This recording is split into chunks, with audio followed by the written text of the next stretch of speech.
for those of us who savor two-wheeled competition, this is the ultimate moment. Nothing so electrifies the motorcycle fan as that single word, Daytona. A victory here, and you're an instant international superstar. Nobody knows that better than my friend, the two-time winner of this event, Dale Singleton. That's right, Dave. You know, winning Daytona was definitely the greatest thing that ever happened to me in my 10 years of motorcycle racing. It was the pinnacle of my career. It opened so many doors that was highlighted with international recognition. Winning Daytona is definitely the utmost in all victories in any form of motorcycle racing competition in the world. It's 200 miles to Daytona victory, but the real story here in this 42nd Daytona Classic is a changing of the guard. For the most famous motorcycle racer America has ever produced, King Kenny Roberts, this may well be the last Daytona. I think this may be the last one. I'm not saying for sure, but I see these guys coming up, and I've got to ride more and more, and the back markers are getting a little bit slower and slower, and I think I'm considering this being it. But like I say, I could win the race and feel good and do it all over again. But right now, I'm definitely not going back to Europe again in '84, so I'll just have to play it by ear and see if I want to come back and do Daytona or not. Roberts has won Daytona once. In 1978, he lapped the field. Beyond that, an incredible jinx of mechanical woes here, a tale of woe that is unmatched among all the riders who have come here. Today, Kenny Roberts will start from the pole.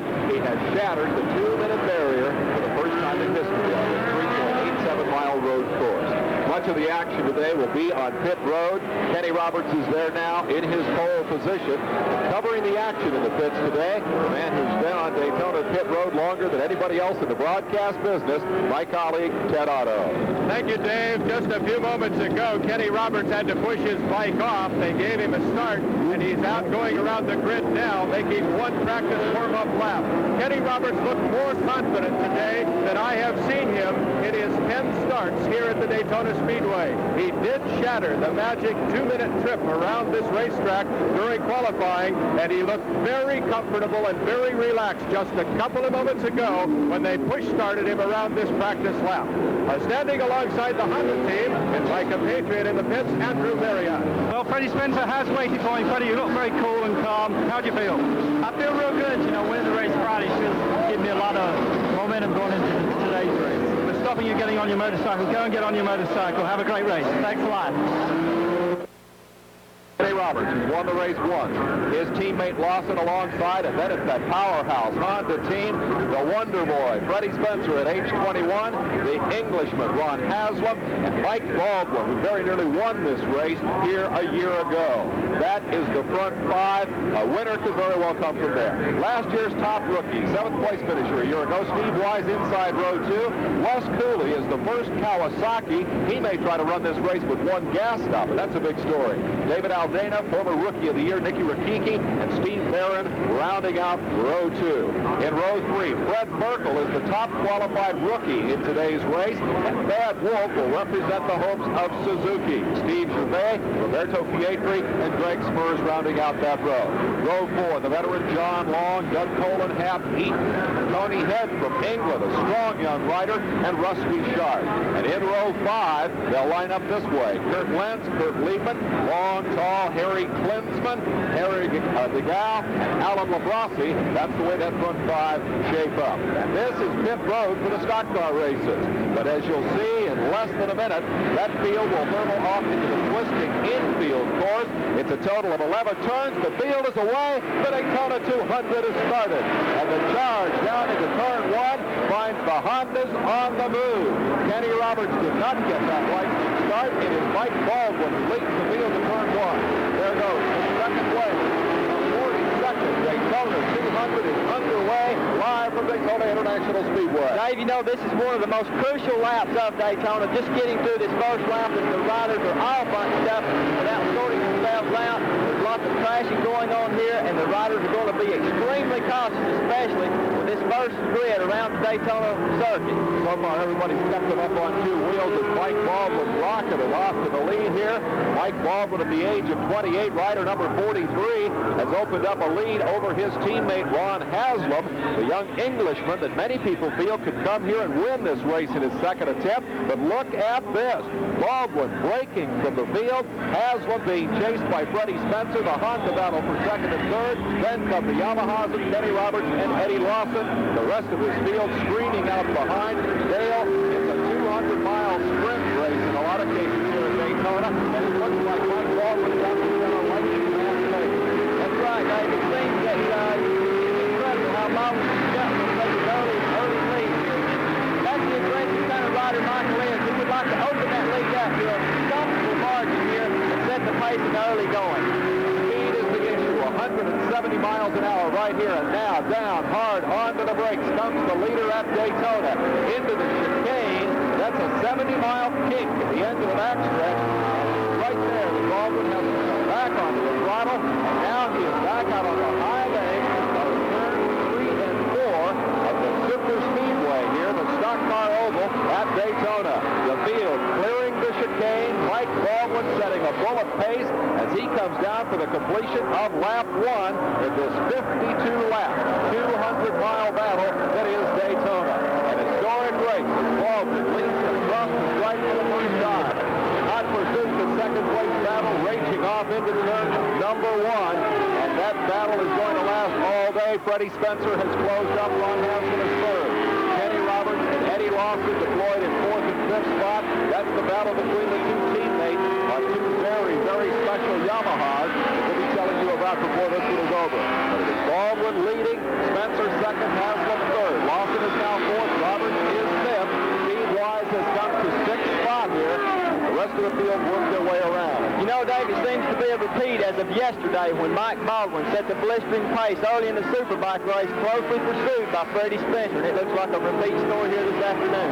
Superbike competition is the Grand National Stock Car equivalent on two wheels. Those are the showroom stock motorcycles that they dress up in racing trim. On Friday, they had a momentous battle around this very same race course, and as Dale Singleton just pointed out, it was a Mike Baldwin-Freddie Spencer battle until Baldwin ran into problems.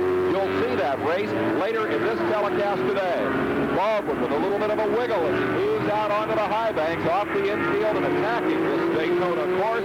He is really charging, and among the favorites in this race, Jimmy Adamo, number 26, is disabled in the chicane. His motorcycle has broken down. Number 26, Jim Adamo, riding one of the Italian machines here, a Ducati, is out of the competition. This is an interesting area of the racetrack, Dale. They used to run right past here and into the banks at 160 and 170 miles an hour, and then they had to put in this chicane, and I want you to tell me why. Well, Dave, they were reaching such incredibly top speeds down the back straightaway that the suspension and the frames on the bike weren't capable of running into that steep banking in turn 3. So basically, they put the chicane in to make an additional safety factor for the riders, to slow the speeds down and to bring them down to 70 miles an hour entering the chicane. From 70, they go to 180 when they cross the finish line. Mike Baldwin has just done that in second spot. And meanwhile, we have the first appearance on pit road.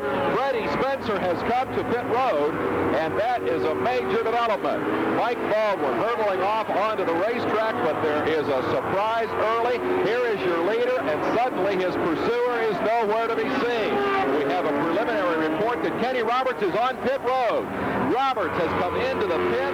Unbelievable. The youngster Freddie Spencer comes in unexpectedly, and now just a lap later, Kenny Roberts almost tipped that motorcycle over on its nose as he came in. Unbelievable. The bike is going up on the jack, and it looks like a tire problem. It seems like the jinx is continuing here for Kenny today. That is such a sad story. Kenny Roberts, one of the people that he's made the most tremendous contribution to motorcycle racing. He's back on pit road, but now he's away. Hopefully we can get a story on that. The 11th start in this race for Kenny Roberts. He's been able to run the full 200 miles distance only once with a healthy motorcycle.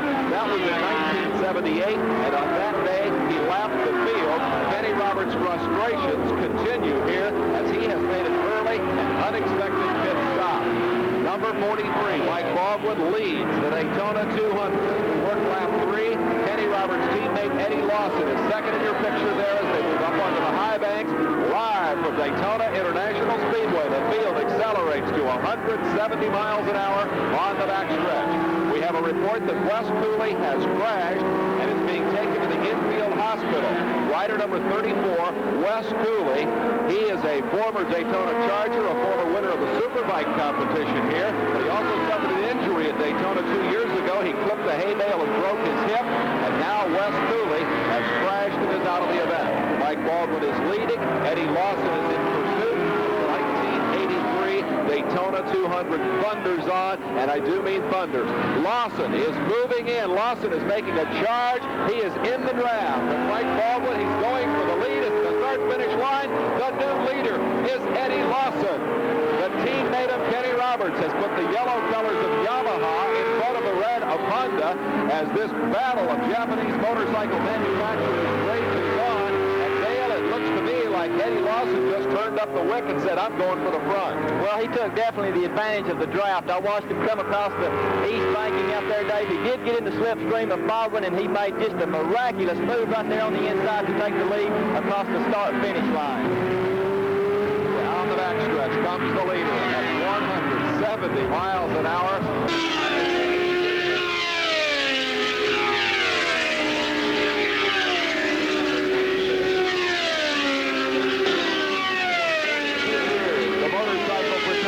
Congregated at Daytona, the 42nd Daytona Motorcycle Classic. And right now the story of that classic, as it has been for so many years, is Kenny Roberts.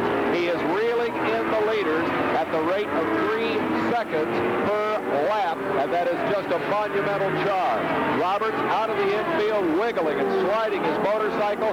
Nobody in the business can do that like King Kenny at the age of 31. He says this may be his last Daytona. We should update you with the fact that Kenny Roberts is now some 32 seconds behind the leaders. He started the race on the pole. He rode 3 laps and pulled into the pits. He said the bike was sliding all over the racetrack. He thought the rear tire was going down. They checked it. The tire was okay. He went back into combat, and now Kenny Roberts is pursuing that checkered flag that has twice eluded him.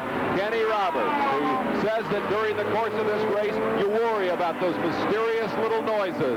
And now the leader is on pit road. Let's go back to Ted Otto. Eddie Lawson pulls up, stops right on the mark that they put on the pavement. The board is held up for him to run his front wheel into just in case the brakes fade. They put in fuel, top him off, push him out, and there seems to be absolutely no problem with the leader, Eddie Lawson's bike. The crew is very happy with their fast pit stop. How fast did you do it, Ken Clark? How fast was your pit stop? It was quite good. We were just checking the tires, and everything looks perfect. Nothing wrong with Kenny Roberts' Nothing wrong with Kenny Roberts' bike, nothing wrong with Eddie's bike. Everything's running right on the track. And they're back in first and second place, and the Yamahas are back on the track. Right behind Eddie Lawson comes Freddie Spencer, who also made his pit stop, the number 19 Team Honda entry, the man who in his first 2 years here led the race. But there is a problem in the Honda pits. That is Ron Haslam's machine. Let's go to Andrew Marriott.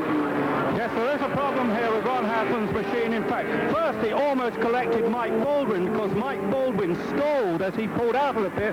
Ron almost collected him, and now Ron seems to have an engine problem as far as I can see. Ron is off the bike, and I will try and get to talk to him just as quickly as I can. But meanwhile, Dave, back to you. There is a dejected Ron Haslam, the youngster from England that many people view as the British equivalent of Freddie Spencer, the young kid who has come up so quickly and so marvelously through the ranks.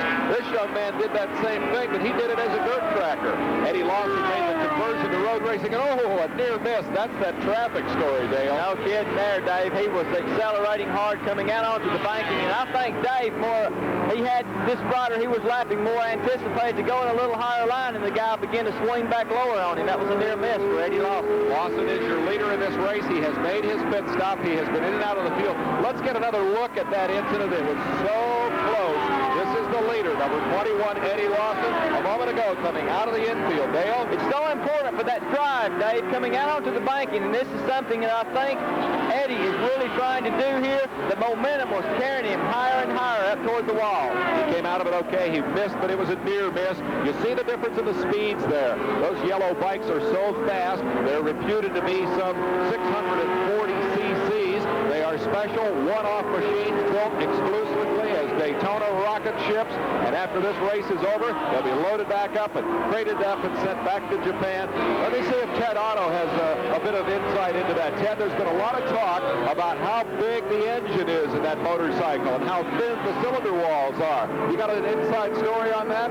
Well, they won't tell us exactly, but every time 640 cc's are mentioned, you get a giant smile on their face. You're absolutely right. They're one of a kind. They're YZR Daytona Specials, and these are square fours, and their GP bikes overseas are the new B4s, and they have to be 500 cc's, as Dale Singleton pointed out. But they wanted to run the square fours here because they think they're more dependable. They will go longer distances because the GP races are usually only about 60 miles in duration, and they think for 200 miles, the square four would be a better bike. Suddenly, this has become the battle for the lead. Freddie Spencer has charged to the rear wheel of number 21, Eddie Lawson. They are side by side in the Daytona 200. Kenny Roberts is right behind them, and this has turned into a monumental battle, Dale. Unbelievable. Freddie has made such a tremendous charge from the back to creep right up behind Eddie Lawson, so we're going to get to see some close fueling here coming right up. Now we begin to see that ballet become hand-to-hand combat. Yes, it's graceful.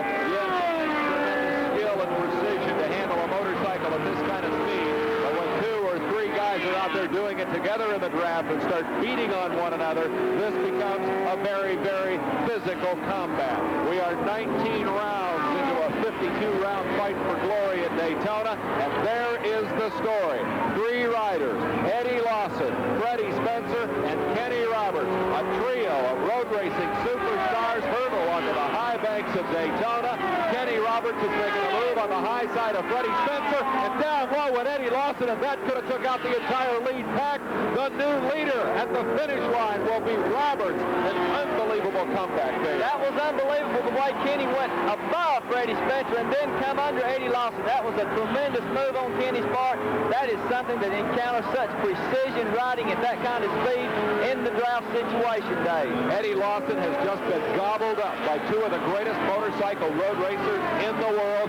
Let's look at this again. The leader is Lawson. The second place bike, the Honda of Spencer. Up to the top side goes Kenny Roberts, as the leader Lawson had to go under a lap rider. He drifted out to the outside, and that was the opening through which Kenny Roberts started to take the lead. That kind of speed, an absolutely awesome experience. That is the most in this race yet, Dave. That was just spectacular. I'll tell you, we're going to see a lot of those kind of moves before this. And a dramatic Daytona 200. So many people expected that somebody would go out and try to be the rocket in this race to set the pace and run away. And a lot of people thought it would be one of these 2 riders, number 2 Kenny Roberts or number 19 Freddie Spencer. Instead, they both had to make early, unexpected pit stops. Now they have come back through the field, and they're running for the lead. What our viewers are having an opportunity of seeing here this afternoon is very similar to what these 3 great American riders will take to Europe and stand on our great country's tradition of representing America in the World Championship Grand Prix competition. Keep in mind that no American had ever won the 500cc World Championship until Kenny Roberts went on as a rookie rider in 1978, brought home that crown. He conquered the world, and the American king indeed became the king of world competition. But bear in mind, Kenny Roberts told us in an exclusive interview prior to the start of this race that this may well be his last Daytona 200. He first came here in 1972. He has a history of incredible frustration in this race, and what we're watching right here is the changing of the guard.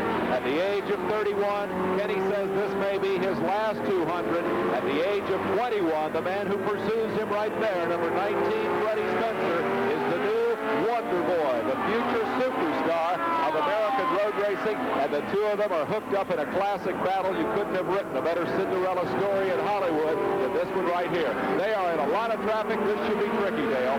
That is one thing that's going to be a key for Kenny, and I think he has the most advantage in working his traffic, Dave, because when Kenny gets into traffic, he just retains the smooth riding style he always employs on the racetrack, and I think that Kenny will use this traffic to his advantage. Freddie Spencer has limped to pit road as a great battle continues for the lead. It seems as though Kenny is giving him... Let's go to the pit. Let's get a report on this from Andrew Marriott. Well, I'm in the pits now. They are looking at Freddie Spencer's bike. There doesn't seem to be any problem with with the tire. It is impossible to determine what is wrong with Spencer's bike. He's having a discussion with his mechanic, Irv Kanemoto. The team manager is walking away. Freddie has got off the bike. It looks to me very much as if Freddie Spencer's race is over. Back to you, Dave. I'll talk to Freddie when we can get hold of him. Spencer is off the motorcycle. You see him standing there in the red, white, and blue colors. The motorcycle stopped, and that takes a tremendous amount of heat off this man, Kenny Roberts, the 31-year-old veteran who is making perhaps his last Daytona 200 start here. And suddenly the man with whom he must battle is his teammate Eddie Lawson. Team Honda first came to Daytona in 1970. And in that story, they came here with an incredible effort and Dick Mann on board. They went out and won the race. They packed up and went home, and they didn't come back to Daytona until last year. Now their team leader, Freddie Spencer, appears to be out of the race. The student and the teacher at Daytona International Speedway. Kenny Roberts live at Daytona, leading the biggest motorcycle race in the world as we work the 32nd of 52 laps here. And in his draft, the youngster who hopes to follow Kenny Roberts' footsteps to Grand Prix World Championship fame. Number 2, Kenny Roberts. Number 21, Eddie Lawson. While we were away for commercial, the student and the teacher switched roles for a moment. Eddie Lawson went to the front, and then Kenny Roberts took him back. Did you see something there, Dale, that you thought was significant? They sure did. It was an incredible move by Eddie in the draft. He dropped under Kenny, took the lead momentarily. Kenny slipped right back under him just moments after they entered the infield section. So now they are back in the order that we've seen for about the last dozen laps here, with Roberts leading Lawson around this racetrack. They are working heavy traffic. That is always so much a story here at Daytona. Remember, you are seeing, there is Lawson to the inside with the traffic. Who's going to come out of this with the lead? Lawson had the move. Roberts simply found his line taken away from him, and we have a new leader, and Lawson looks back to see where the traffic is. Roberts goes around the outside, and they come to the International Horseshoe turn side by side. In first,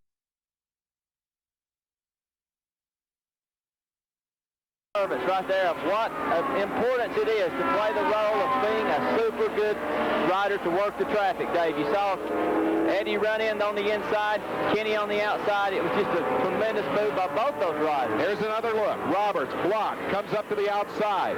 Lawson says, I'll take that line, and he goes to the inside, squirts into the lead. Now Roberts is stuck behind two slower motorcycles. That gave Lawson the advantage. It didn't last very long. Kenny Roberts squirts right back up around the outside and retakes the lead. Lawson and Roberts swapping the first two spots. Third still belongs to number 33, Steve Gervais, the privateer from Canada and the leading international competitor here. The fourth place rider is Steve Wise, who was such a story here a year ago. And running in the fifth spot is Thad Wolf on that Suzuki, backed by the millionaire Japanese motorcycle enthusiast who said, hey, I want to see one more brand out there at Daytona. That's your running order for the top 5. This is, in fact, the battleground of the factories. And boy, the battle today has just been monumental. But Dale, when you get right down to it, it's not a matter in this race of who's on what motorcycle. This is man against man. That's right, Dave. It's something that's just phenomenal about the endurance and the strategy that one perfects in such a grueling 200 miles of motorcycle racing. There's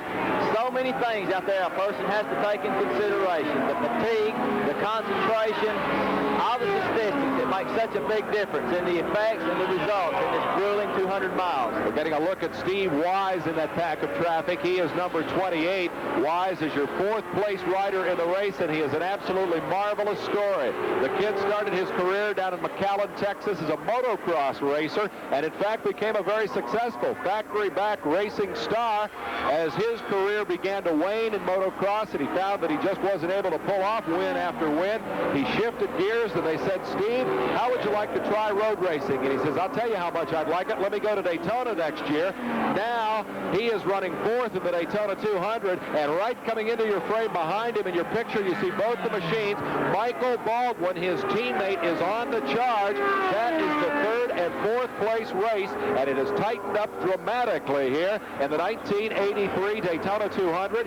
It is definitely one of the more competitive 200s I've ever known about. Ted Otto in the pits knows a good bit about these two fellows. Kenny Roberts, the leader, Eddie Lawson, the student. Let's go to Ted for that. Well, we've talked to Team Yamaha extensively if there were any team rules out here that Lawson was not supposed to pass Roberts if they were doing well. They say no such thing. They're both on their own. They can go out and do their own thing. They think they found the heir apparent to Kenny Roberts in Eddie Lawson, and he's going to join him in Europe this year. They are turning laps at 2:06.91, and team manager Ken Clark said they're cruising, just taking it easy. Meanwhile, the top rookie in the race in qualifying, Fred Merkel, who started in row 2, has retired. A big disappointment for that young man. It's an awfully tough place for a rookie to do well. Only once did a rookie win this race, and that was back in 1955. A motorcycle racing legend by the name of Brad Andres not only won Daytona, but went on to become the only rider in American history to win the Grand National Championship. We got a lead change as the leader is coming on pit road. Down pit road comes Kenny Roberts. That's going to leave the number 21 machine of Eddie Lawson in first spot. A routine pit stop. Let's go down to the pits. Kenny Roberts pulls up along pit road. Everybody's taking a look at both the front and the rear tires. The signal from the mechanic in the rear is that it's okay. Back there, they do a quick pit stop, put in fuel. Everything appears to be very sound with the bike. They're congratulating each other in the pits, and Roberts is back out. Kenny Roberts back onto the racetrack, and what a glorious thrill it must be for him to just be out there on lap 35 of this 52-lap battle, because so many times before we've seen his day end far, far short of the 200 miles distance. If you have just joined us, Kenny Roberts, number 2, the most famous motorcycle racer America has ever produced, is making his last Daytona 200 start. He has just given up the lead to his teammate, number 21, Eddie Lawson, as Roberts made a routine pit stop, and we will see Eddie Lawson coming in for fuel very shortly, and when that happens, that should tighten that battle right back up. Kenny Roberts, who started in 1972. It was a banner year in motorcycle competition. Produced not only Kenny Roberts, but also Gary Scott, who won the 1975 AMA Grand National, now Camel Pro Series Championship, and Mike Kidd, who won the title in 1981. We worked down the backstretch with number 40 to check out number 21, Eddie Lawson, looking for his pit stop. Meanwhile, we're beginning to see pit stops from some of the other front runners. Mike Baldwin has been on pit road. Dave Aldana has just come into the pits. These are the routine refueling stops. This is about the point in the race, Dale, where you got to come in for fuel. That's right, Dave. And when Kenny Roberts pulled in and made the pit stop, although he gave the lead to Eddie Lawson, Lawson has another scheduled pit stop he's got to make. So I tell you, it's going to, when Kenny gets back on the track after his pit stop, these two riders should be, at the grueling same place. Here comes the stop. The leader is on pit road. Eddie Lawson hurtling down through the pits at 100 miles an hour. Now onto the brakes hard. Rolling the bike down. Ted Otto is there. And he comes right up against the bangboard. They throw up in front just in case there's brake fade. He's holding on, talking to them. They're talking through the helmet. He has not much to say as they just put in fuel, push him off, and everything looks well for the leader, Eddie Lawson. Meanwhile, Kenny Roberts hurdles down the front straightaway. The race to turn 1. Lawson is on the entrance to the racetrack. We should see Kenny Roberts whip around him on the outside. There goes Roberts, and we are right back where we were just moments ago. The battle between the two factory-back Yamahas of Kenny Roberts and Eddie Lawson, again hooked up in a battle.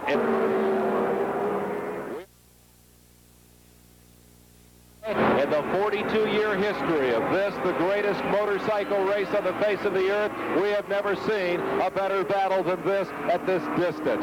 Two riders literally running the wheels off one another, and it's a Cinderella story. Number 2, Kenny Roberts, who first came here in 1972 and who has developed through an 11-year career at Daytona the most incredible record of bad luck, has suddenly found himself, I should not say suddenly, has dramatically moved himself out front of the rest of this field, but right on his tail and trying at every turn of the racetrack to take the lead is his teammate, number 21, the young and upcoming Eddie Lawson, and this has been a great race. Dale?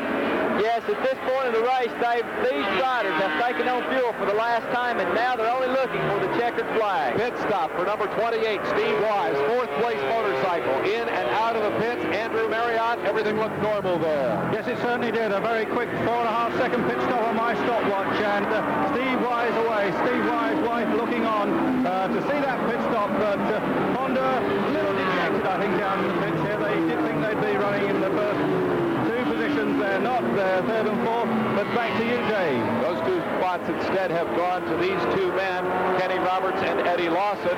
That pit stop should keep Steve Wise in third spot because the fourth place man, Steve Gervais, a couple of laps ago had a little problem on his pit stop, and he has now dropped back to fourth place.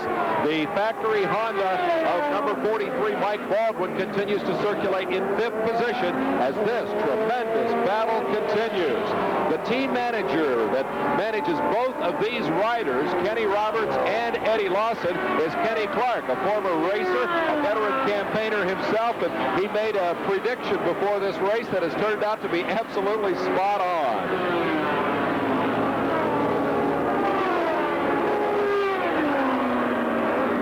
Get to that prediction. We've got Kenny Clark talking about his two proteges. He's been with Kenny Roberts throughout his career, and we're going to go to that in just a moment. Right now, the action is just too good to leave behind. These guys are at it. Let's give a listen to what Kenny Clark had to say about this show. Well, I don't think that anybody's going to run much harder than Kenny. He normally starts off at a pretty good pace, and I think that this year we've got the machine debugged to the point where it should go the whole distance.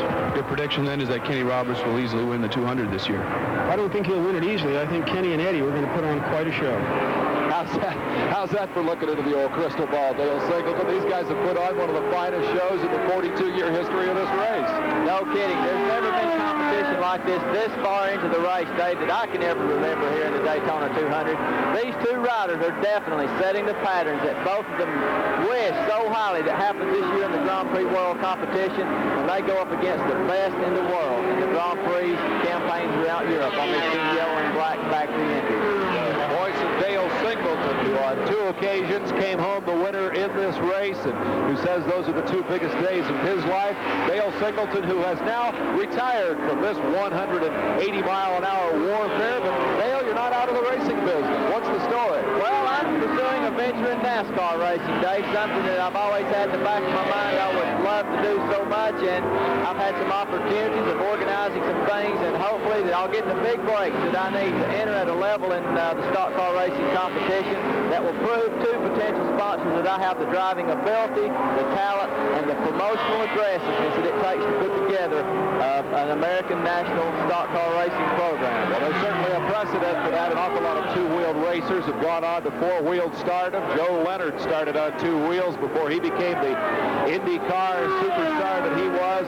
Other names like Paul Goldsmith, the last man to win a beach stock car race here at Daytona, was also a great motorcycle racer. Mike Halewood, John Surtees, so many of the great four-wheeled stars of the past have started on two wheels, and Dale Singleton is trying to pursue that same career, and I'm sure if somebody out there's got a good stock car that they'd like to put a good driver in, they could find Dale listed in the Dalton, Georgia phone book. Meanwhile, out front, the tremendous battle continues here. I'm beginning to wonder a bit about strategy here, Dale, because this race is winding down. We are working lap 39 of this race. It's a 52-lap battle, and lap 39, we have just 50 miles to go. We're at the three-quarter mark. Have they pulled out the stops, or are they still pacing themselves? That's something that's going to be real interesting to watch, Dave, as this race unwinds, getting around the 48th lap, because I'm sure either of these riders want to be in this position in the closing lap of the race and bring it right down to a photo finish.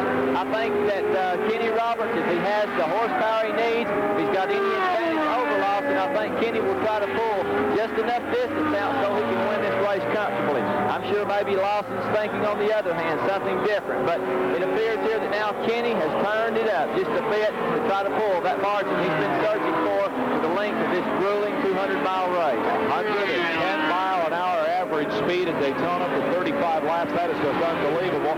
If indeed Kenny Roberts has pulled out the stops, it appears that, Eddie Lawson looking back over his shoulder in the chicane. If there's a tire problem, that's where it's going to show up. Lawson appears to be back on the throttle. Dale, any thoughts?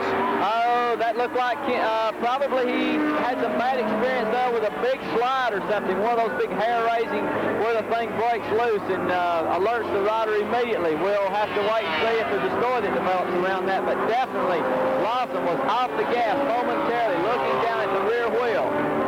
Can't get off the gas very long here because, as Singleton pointed out a couple of minutes ago, you cover the length of a football field every second, and Eddie Lawson indeed does have a problem. He's in the pits. Let's go to Ted Otto. Eddie Lawson came in pointing to the back tire, and indeed they put it up on the tire jack, and they are going to talked to the Yamaha people earlier, and they have also perfected a quick change rear end.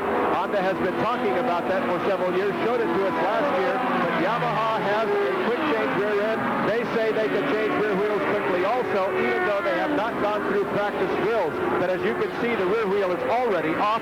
The new one is back on. Eddie Lawson is standing in here ready to go, and very quickly the rear wheel is back on this Yamaha machine, and in just a few moments Eddie Lawson will be pushing off to go back out to do battle. I see dejection in the eyes of Eddie Lawson, Dale Singleton, and he knows that a wonderful opportunity has slipped away from him here.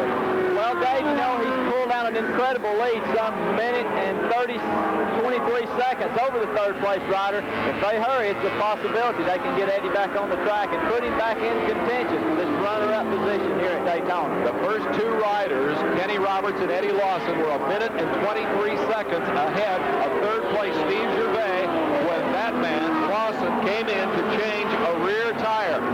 The bike is now back at speed and will return to the racetrack, but he has given up his hopes of victory, and he has left Kenny Roberts out front for the moment all by himself. Correct? With just 7 of 52 laps remaining, King Kenny Roberts, the most famous motorcycle racer in American history, the most jinxed motorcycle racer in Daytona history, is capping his final appearance in this great race with a monumental performance. He has opened up a 1 minute and 20-second advantage over his teammate Eddie Lawson. That is, in essence, the length of the pit stop that it took to change a tire on Lawson's motorcycle. That tire went flat and put him in the pits for a minute and 20 after they had battled handlebar to handlebar at 180 miles an hour for the lead. Now it's King Kenny out front by himself. That's right, Dave. He's opened up such a margin here, a comfortable margin, that I think Kenny, through my observance of him, through the infield, working the rough corners, getting out onto the banking, both out of the chicane and out of the infield, Kenny has slowed up a bit. He's moderated his pace down, and he's just looking for that consistent finish, being conservative on that bike to be sure he finishes this race. Normally you would see Roberts drag his knee through that corner. There you saw the knee 3 or 4 inches off the ground, and our scorers and timers confirmed that Roberts has indeed backed the pace down now. He turned the 46th lap of this race at 2 minutes 8.4 seconds. Remember that he qualified almost 9 seconds faster than that. He shattered the 2-minute barrier on the 3.87-mile Daytona motorcycle road course. No man in history has ever been around here faster. Kenny Roberts, who started the race on the pole, appears, if he can hold it in one piece, to finish in first spot. That alone is something of an accomplishment. Back in 1963, Ralph White on a Harley-Davidson won the Daytona 200 from the pole, and then it was 13 years before anybody could do it again. The next time it happened was Steve Baker in 1977, but that started a real trend because Roberts came back and lapped the field from the pole in 78, and some guy named Singleton won it from the pole in 79. It's only been done 4 times. Dale Singleton, is there that much advantage to starting on the pole, or why is there a pole jinx here? I really don't think so, Dave. 200 miles of racing action here is really something that's not so important as far as the 200-mile endurance is concerned. Winning the pole here at Daytona is something that, of course, encounters a lot of prestige for a rider. It gets a lot of attention from the press and the media, and it does set a trend that you are a competitor. You turn the quickest time here. It's more or less of a big glorious moment to win this race from the pole. Kenny Roberts has sat on the pole 8 times, and Kenny Roberts says that the nature of the Daytona 200 has begun to change just a little bit. Yeah, the bikes are getting so good, so dependable, that I think that my bike is capable of doing this race flat out, just like a GP, 200 miles. Whether I can do it, I don't know. And it's a lot of things happen in this race, like bikes falling down, oil. So I'll tell you, last year it would have been a 200-mile sprint race had we not had the problems that we had. They're ready. The bikes are ready. It's just setting for a rider that wants to do a sprint race for 200 miles. I don't think I want to do that this year. I want to be a little bit on the safe side. I want to save myself to the end of the race, and that's the way I'm going to play it. I don't care win or lose. That's what's going to happen. If they're really jetting off me right at the beginning, I don't think they will, but if they try it, I'm going to have to play that by ear. But I think we'll be strong at the end of the race. Well, they played it by ear, and it was a virtuoso performance. Kenny Roberts fell back off the pace when he had to make an unexpected pit stop, and then Kenny Roberts turned up the wick, charged through traffic, and he certainly appears strong as we approach the finish. It may be Kenny Roberts' last Daytona 200. It is the last Daytona 200 for the man in the red and white shirt there. You saw a look at Charlie Watson. What a bit of Daytona history that man has become. He is the referee for this race. Charlie Watson used to announce the old beach races here when they ran on the beach course. His wife Joni scored the races. Charlie has refereed virtually every Daytona 200, and Dale, I think he's probably at the same time one of the most loved and most hated men out there. He's an irascible old 70-year-old retired truck driver, and he's like an Army drill sergeant, but what he says goes. He's very firm and very concrete and very stern in a lot of cases, Dave, but he is one that the riders have developed a great amount of respect for. He's called the shots. He's made sure that we've been on that racetrack with the safest possible conditions in existence. Charlie Watson is something that a lot of these racers owe a lot of deservance to. I'll tell you what, it's not going to be the same Daytona without Kenny Roberts, nor will it be the same without Charlie Roberts. He's certainly going to be missed. Charlie Watson, Kenny Roberts and Charlie Watson both making their last Daytona 200 appearances here.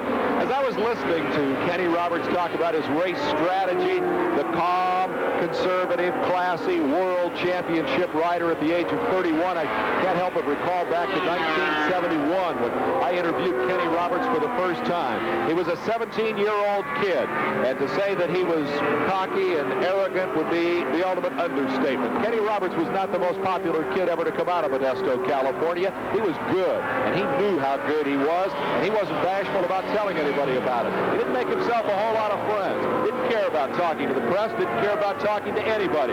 Kenny Roberts' maturity and the class that he has developed, the character that he has developed through winning and losing championships over the years has just been a real personal thrill for me to watch. And the interview that we did with him the other day on Thursday after he shattered the track record was a real personally satisfying experience for me.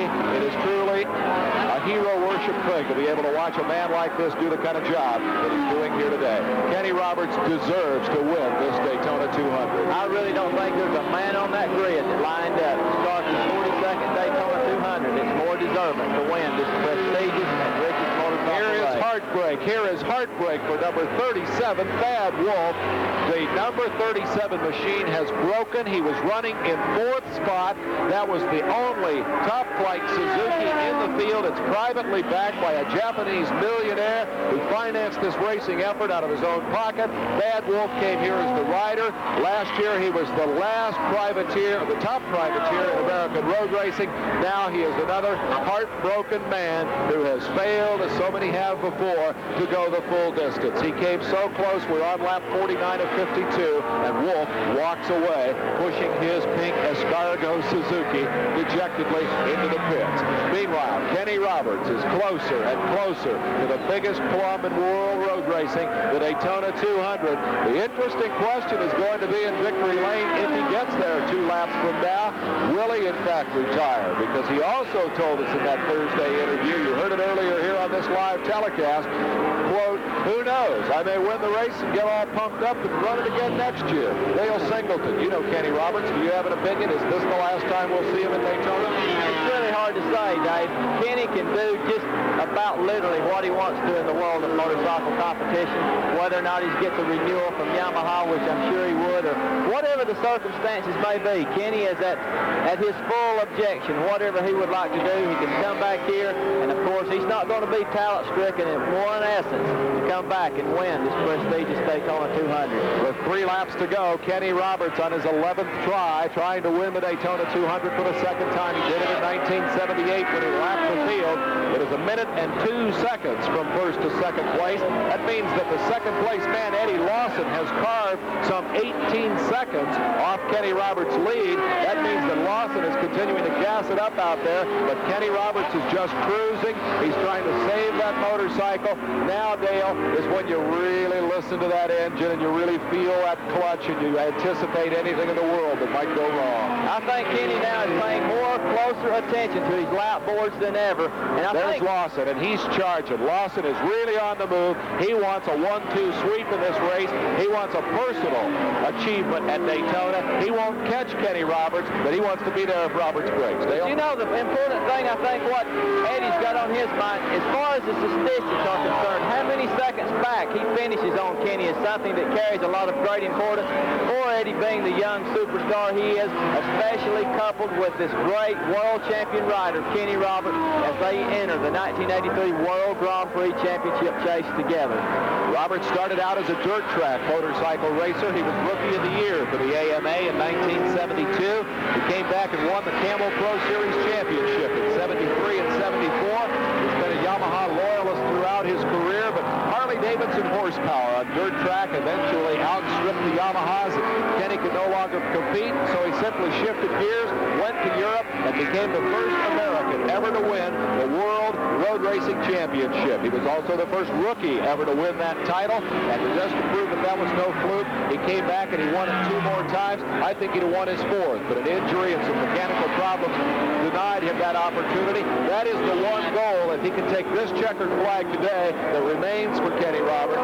Dale Singleton, he wants to be world champion one more time. That's absolutely correct, Dave. Kenny has lost none of his desire or concentration on going to Europe and literally conquering the Grand Prix competition. You know, when he quit dirt track racing here, I think it was simply because he was so frustrated with the bikes he rode on the dirt here. The Yamahas just weren't competitive with the factory Harleys that Springer and Randy Goff, Scott Parker, some of the top dirt trackers had. So I think that was his alternate choice, was to get on that road racer and go to Europe, who was Kel Carruthers and worked so closely with him and has been such a great asset to Kenny's performance. Kel, being a former 250cc world champion, has been one of the key factors and elements in Kenny Roberts being the world champion. It is important to remember that world championship racers basically start their career on pavement and stay on pavement. This is the only man in the world who has ever been able to make the transition from AMA dirt tracking, that wonderful, venerable sport, to road racing in America and go on to the World Championship. Kenny Roberts takes the white flag. He is 3.87 miles away from one of the most monumental victories of his career. I can't imagine what he must be thinking now. He wanted so much to come here and win this race. The early frustration of that pit stop, but the counterpoint to that is the calm, the cool, the comeback. He kept his head together. A 31-year-old veteran knows when it's time to go fast, and he made his charge. He got where he wanted to be, Dale. Right now is when Kenny is being, I think that second wind of adrenaline, you may say, and that nervousness as he waves to the crowd here. Kenny is feeling self-confident. This is probably a point to where he's feeling a bit cocky now, Dave. You know, he's so close to taking home that second Daytona 200 title as he so smoothly works that infield. You see the lean angle then? He wasn't anywhere near as close as he has been earlier in the race. As he negotiates the turn 5, the International Horseshoe, Kenny Roberts is just cruising, waving to the crowd. He's flashing the victory sign already. Roberts says, hey, I'm number 1. My motorcycle runs the distance. There isn't anybody out there can touch me. I hope that there is still in Kenny Roberts some of that 17-year-old kid who told me in the pits at Lakewood Speedway, an old dirt track in Atlanta, Georgia, when he was a junior rider coming up, hey, I'm better than any of the rest of these guys. He's gone out there and proven it today. He's on the backstretch for the final time. Kenny Roberts is a half lap from an absolute Cinderella victory. He said he would come here and give it one last shot. He said, yeah, my Daytona jinx just makes me crazy. I don't know why I can't come here and win this race. I don't know why my motorcycle will never go the 200 miles distance. Today, it's going to do that. Kenny Roberts is coming home. This is probably where the chill bumps begin right here. I know when I climbed onto this left bank in the last lap in 1981, it just was a chilling experience, very similar to like having a 5-gallon bucket of ice water going down your back, Dave. After riding above that 200-degree motorcycle, it's 2 hours here in the Daytona 200. At 180 miles an hour, Kenny Roberts flashes across the victory stripe. Kenny Roberts has won the 42nd Daytona 200. History has been made. A standing ovation from the throng gathered here for one of the greatest men who ever strapped on a motorcycle racing helmet. Kenny Roberts has done what he set out to do. He has left Daytona with that victory that he so much wanted, that he so much cherished.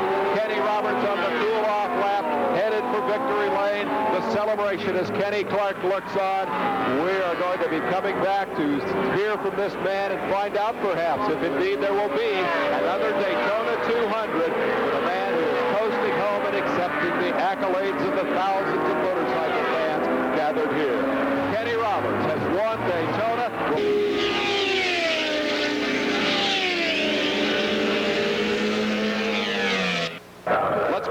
Let's go down to victory lane now. Ted Otto is with the 1983 Daytona 200 champion. Kenny Roberts, you come out here 10 times and started this race. You've only finished it twice, but you won both times. Well, what can I say? Just riding around. It, I didn't think that the race was going to go that way. I planned it all ways I could, and I didn't think it was going to go that way. And you want to know about a jinx. They've always said you've had the jinx here at Daytona, but apparently not so now. Well, I never thought it was a jinx myself. I just think that, you ride hard and things happen. I guess Eddie got a puncture in one of the tires, and that's all it took. A couple of times, Lawson and you were side by side, even past you a couple of trips. Oh, yeah. It was going to be a race to the start-finish line, the way I saw it at that time, and Eddie got the puncture. Was there any time on the race course that you had any problem with the bike at all? Well, I don't know what lap it was early on in the race. I got sideways coming off the number 4 bank, and I thought maybe it blistered the tire, because when the tire starts cold and you heat it up that fast, sometimes it overheats it. So I've had that happen before, and I thought it was that. I pulled into the pits, and it wasn't. The tire was perfect. Kenny, we've got to ask you one question. You said you might retire. What do you say now? Yeah, definitely. You're still going to call it quits from Daytona? Well, we'll have to wait and see. That's Europe definitely, but we'll wait and see on Daytona. We'll all wait and see if Kenny Roberts does return to Daytona.